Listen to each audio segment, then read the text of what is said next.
नमस्कार, स्वागत आहे आपलं लोकपालक न्यूजच्या फेसबुक लाईव्ह मध्ये। बदलापूर शहरात एका 68 वर्षीय ज्येष्ठ नागरिकाला तब्बल 64,000 रुपयाचा गंडा घालण्यात आलेला आहे।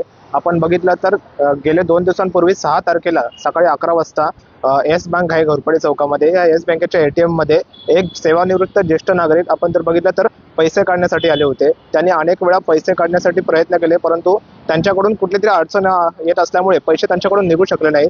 त्याच वेळेस त्यांच्याकडे तिकडे एक उपस्थित असलेला 25 ते 30 वर्ष वय असलेला इसम त्यांच्याकडे आला।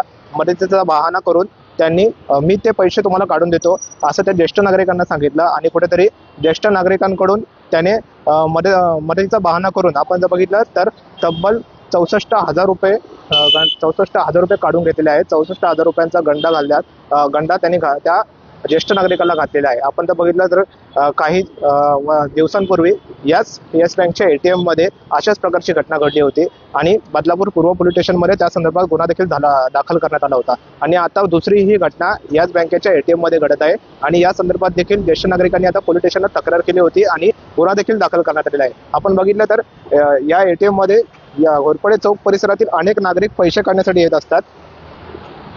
अशा वेळी कुठला तरी वॉचमॅन या ठिकाणी असणं गरजेचं आहे, परंतु आता सुद्धा आपण बघू शकतो या ठिकाणी कुठलाही वॉचमॅन उपस्थित नसल्याचं आपल्याला दिसून येत आहे। अशा वेळी अशा अनेक घटना या ठिकाणी घडण्याची शक्यता निर्माण झालेली आहे।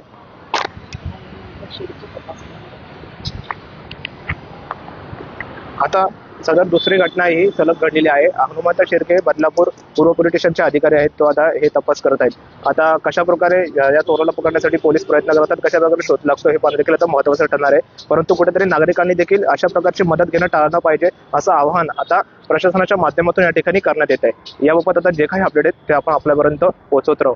Cameraman Manoj तळीसह Rutikesh Rokade, लोकपालक news, Badlapur.